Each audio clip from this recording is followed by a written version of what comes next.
Locally sourced, organic, gluten-free, and topic to table. It's the Nice Guys on Business podcast. Running a business is hard. Being a business leader is even harder. The Nice Guys bring in top industry pros to help your business prosper in a tough world. Get real advice from real people to get you real results today. Now it's time for the Nice Guys on Business. Here's your hosts, Doug Sandler and Strickland Bonner.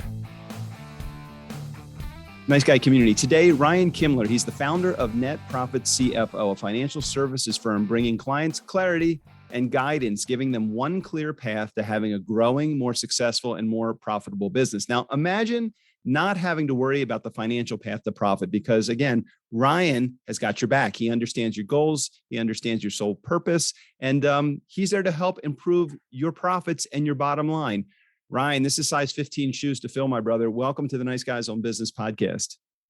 Thank you for having me today. I'm happy to be here. I'm happy to have you here. And we got together. How did we originally get together? Because I know there's not a lot of people that get through the gauntlet of business application. Podcast applications that we put them through. How did you get through the gauntlet?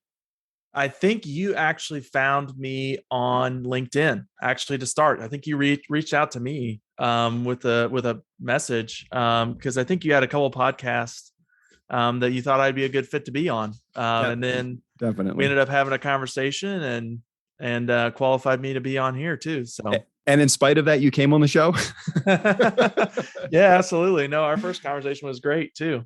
I feel the same. And, one of the subjects or the subject that you really deal with is the one that is kind of probably the most fuzzy in most people's worlds. And it's, hey, how do I actually understand what my financial picture looks like? How do I revise my financial picture? What is a CFO? How does a CFO actually work? So why don't we start with some really basic, simple questions, only because I don't know the answers to the questions. I'm going to ask these questions myself. Sure. Tell me what a CFO can do for a small business. Sure. So CFO's job, first and foremost, most people, when they think of a CFO, they think big company, right? They think Coca-Cola, Google, Apple, right? But really, a CFO's job is to analyze the strengths and weaknesses of a business from the financial side of things. And then their job is really to maximize profit and cash flow and, take the weaknesses and bring, proposed corrective actions to a business owner based on the data. That's really a CFO's job in a nutshell. So how do you know when you're, let's take a side hustler, somebody that's got, 100 to maybe even less, $50,000 to $250,000 coming in the door. And they take that mentality that you just set this up with perfectly. And it's like, hey, look, people think that CFOs, chief financial officers, are specifically for companies like Coca-Cola and Google and Pepsi and, the big boys.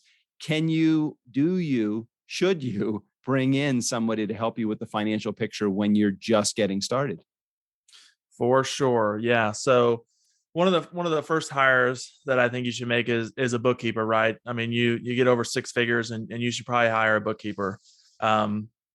And then second to that, is once you break kind of that $500,000 mark, you can definitely afford to hire a part-time CFO, and they're going to help you immensely to navigate, the continued growth of your business, but also make sure that you've got, enough profit at the end of the year and that your bank balance is growing.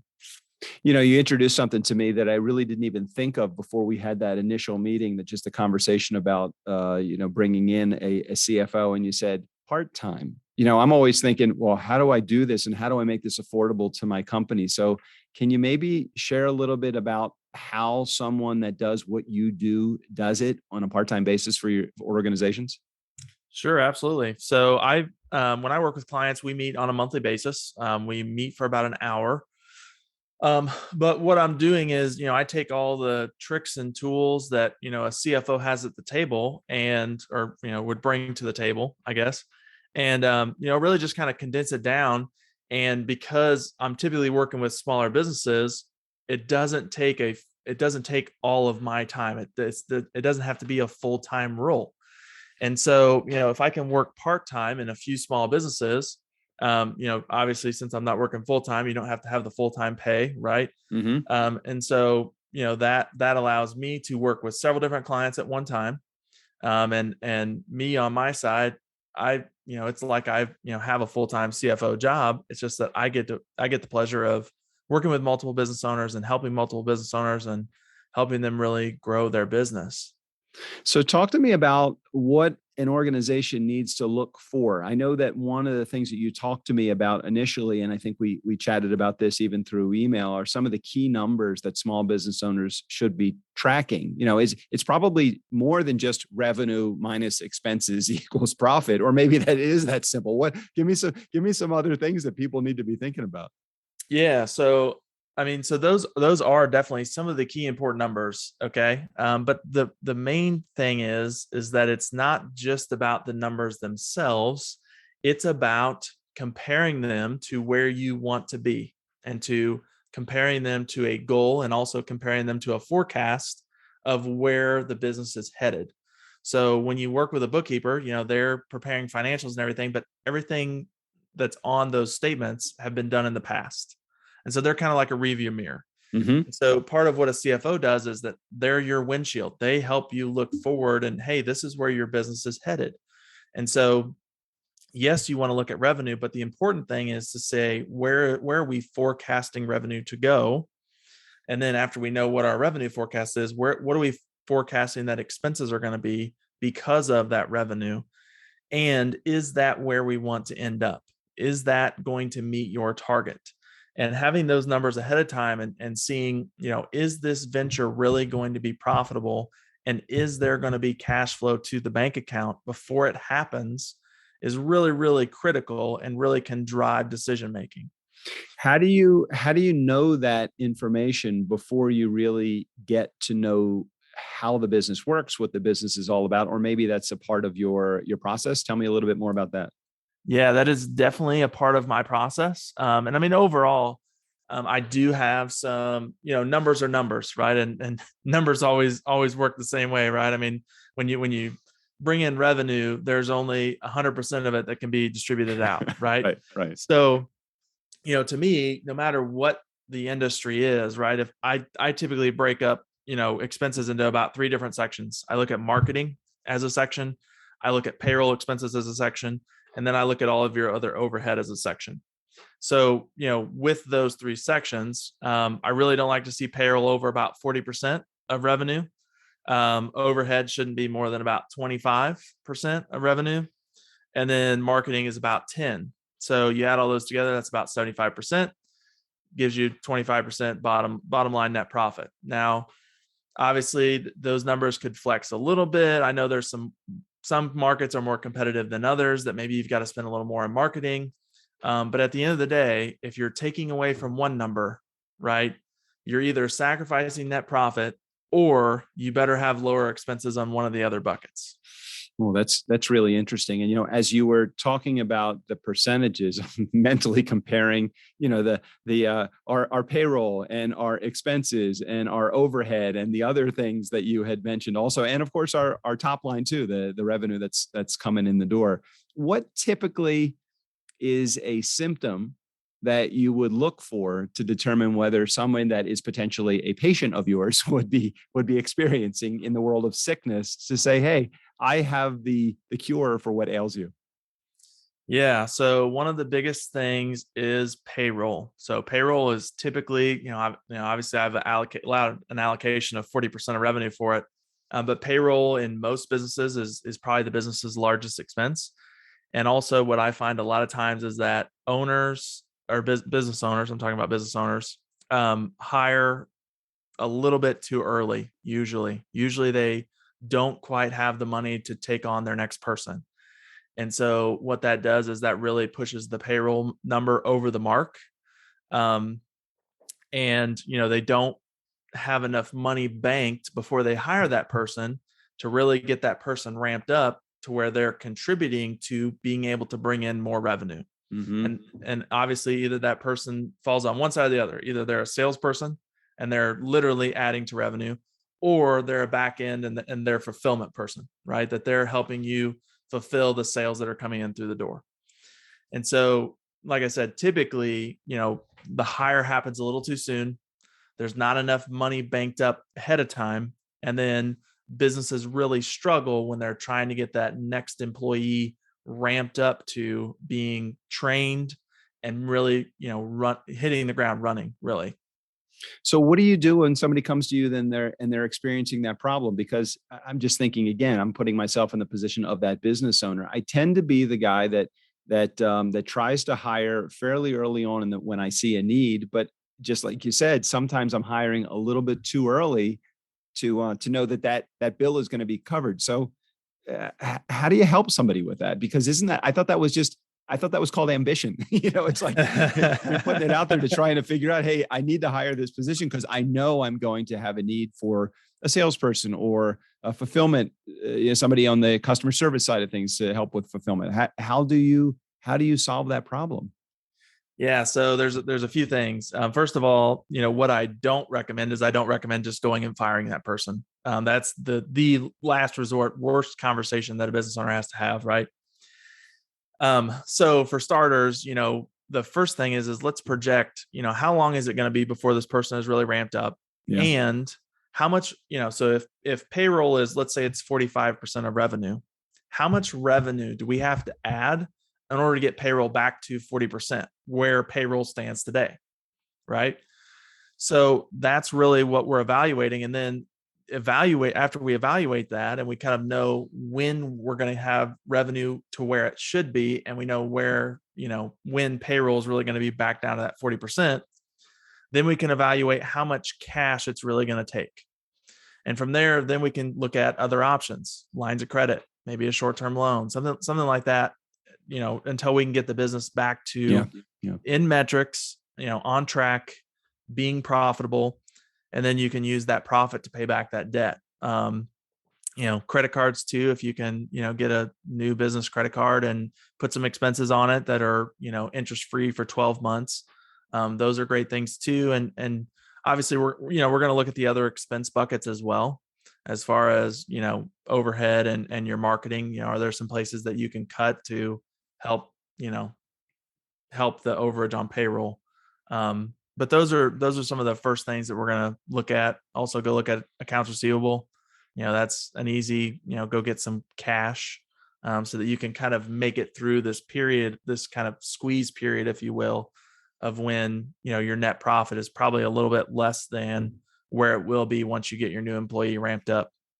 Through the conversations that we had today and in a previous conversation that we had and through the email exchanges that we had, I know this is something that excites you. And it's something that so doesn't excite me as a business owner, worrying about or thinking about the financial numbers. More power to you. Strick and I, and Strick is my partner, or you may not know, but he is my partner in my turnkey, in my production, in my podcast production business. And a couple of years ago, we decided that we're going to stay within the things that we do best. And in his case, it's creating systems. In my case, it's building the relationships and doing sales. Neither one of us really likes to deal in, we dread the accounting number, the financial advice number. Is that fairly typical within organizations? They just like to ignore one of probably the most important aspects of their business? It is. I do find that that's pretty typical. Yeah. Really, most entrepreneurs fall in the category of, they really like marketing and sales. Right. And that's why they started their businesses. They love to sell. Right. Yep. And, in any business, right, you really can almost categorize everybody into one of two categories. You're either accounting or you're sales, right? And most entrepreneurs definitely fall on the sales side. And so accounting and your finances is definitely, really what goes by the wayside. And it is unfortunate. And I really believe that that's why we have the rate of failed businesses that we have in the United States today, that don't make it 5 years. That's incredible. And, I never really thought about it that way, but you're probably right. We kind of bury it, not us as in Strick and I, but I think most business owners, they kind of bury their heads in the sand and they're like, well, look, I like doing what I do. I'm going to keep doing it. I'm going to work as hard as I can. And I'm going to, throw a Hail Mary. And if it works, great. And if it doesn't, oh, well, and in the beginning, you can kind of have that attitude because as an entrepreneur, especially as a bootstrapped entrepreneur that's doing all this themselves, they are usually their only piece of overhead. There's no payroll, there's no anything. Yep. So it works or it doesn't work based upon the idea that they have. Then when it starts to get a little bit more complex and they start putting other players in the game, then all of a sudden they have to start thinking about the things like, how am I going to make payroll, or what expenses can I actually absorb into my organization, and when is it too early to hire? Yep. Can you share maybe some of the successes that you've had when it comes to working through your process with businesses? Can you tell me blue sky it for me for a moment? Tell me some of the things that you've done that have really been great accomplishments that, now's your chance to really just share with my community. Here's how I know this is a passion of mine. This is why I'm good at what I do. Sure. So I'll share probably the toughest case in my financial, or in my career, really, I guess, in my whole, experience. So I was, this was back actually when I was in the corporate world, director of the finance department, at $100 million company. And we literally did not have one day of cash. Literally. The only way that we had cash in the bank was because of literally bank delays when I got there. Like, oh God. Like literally, deposits posted early in the morning, and not all of our expenses posted by the time that the bank closed. And that was literally how we made it by and borrowed. And sometimes we overdrafted the bank a little bit. That's how it was when I got there and started. You want to talk about shaving years off your life, man, that will high do stress, it. High stress right there. Yes. I promise you that will do it. And so, like I said, less than a day of literally, $100 million company in revenue, everybody would think, oh my God, they must be set. Less than a day of being out of business, literally. When I ended up leaving, by the time I ended up leaving, we had completely turned the situation around. A lot of our problem was just too much debt on the books that were really sucking up cash. And then also a problem with how much money the owner was taking out of the business. And so really, shifted the mindset around how much the owner needed to take out of the business, as well as, kind of refinancing and moving around some debt. And by the time I left, we were more like 2 weeks worth of cash in the business, which is still, not where I try to get my clients today to. My goal today is to get my clients to somewhere between 4 and 6 months, depending on industry. But 2 weeks is a heck of a lot better than really half a day. Oh my gosh. Yeah, that's a pretty big success. And when did you know that this was something that you wanted to do on your own rather than do for another company? Yeah. So I actually knew that quite a while ago. When I started my career out, right out of college, I went to work for a CPA firm. We were just doing bookkeeping and general ledger accounting for small businesses. And I realized that job, that the business owners that we worked with, we were providing them a great service, and they needed the service that we were providing. But they still didn't, the business owner didn't have enough direction. They didn't have enough data to really make decisions with what we were doing. And I came to that realization when I was on a call with the client one day, and just some of the questions that they were asking me about what they should do next financially. And I didn't know. I didn't really, have good advice to give them at that time in my career, and couldn't really tell them from the reports that we were giving them. And that really, really, really struck a passion in me to figure it out. And knowing that we needed to provide more, because I really didn't like the feeling of that business owner kind of being isolated and not really knowing what they needed to go do next in their business. It's really interesting. The more I hear you talk, the more I realize that I would classify the people that we have worked with in the past as that helped us with either financial advice or did some of the accounting or bookkeeping or just provided an advisory role for us as business owners, really fell into one of two categories. They fell into the computer automated category that was basically robotic, and didn't really provide much advice, but provided, like you said, the rear view mirror approach to accounting, finance, and helping us forecast. And then we had the other kind who was more the ego, a little bit too pompous, a little bit too knowing, and not really speaking a language that we could understand or follow. And I think one of the things that I've discovered about you in the last couple of conversations and email exchanges that we've had is that not only do you love doing what you do it as a human being. And I think that that's one area that in your industry, so many organizations just fall down and just don't hit that mark. Was that something that was deliberate, or is that something that just comes naturally to you? Or talk about that for a second, because I think that's an important component that many people don't understand when it comes to talking to a financial guy. Sure. So first of all, I mean, to answer your question, it is completely, designed that way, right? And I totally understand, if you start talking accounting with business owners, you might as well be speaking Chinese, right? Exactly.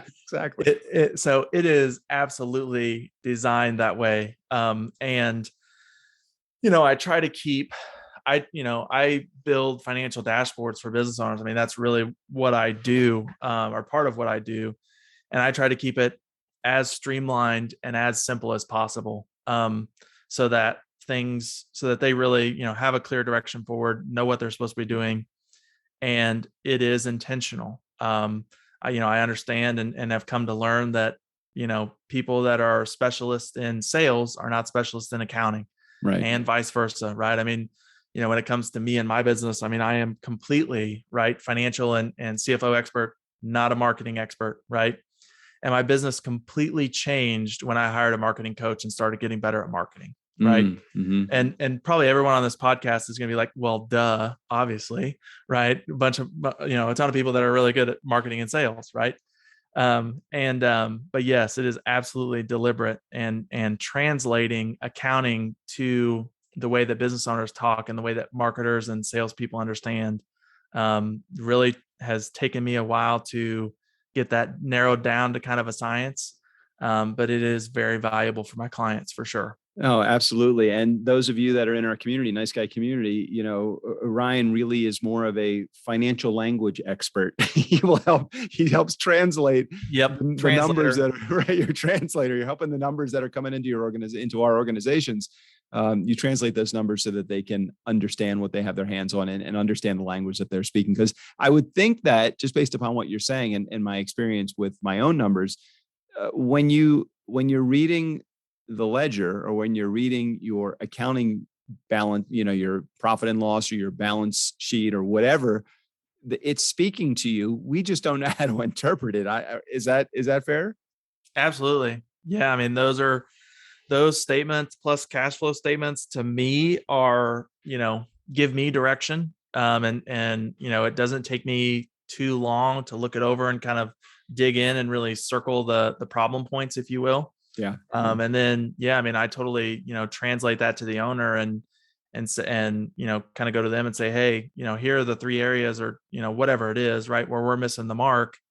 And, here's the overall objective or the overall direction that I want to set you on to kind of, course correct. And then I have a conversation with them, what are the next steps that need to be done in the business in order to make that happen? And that's really what a lot of our calls are about. And, it gives them an action plan.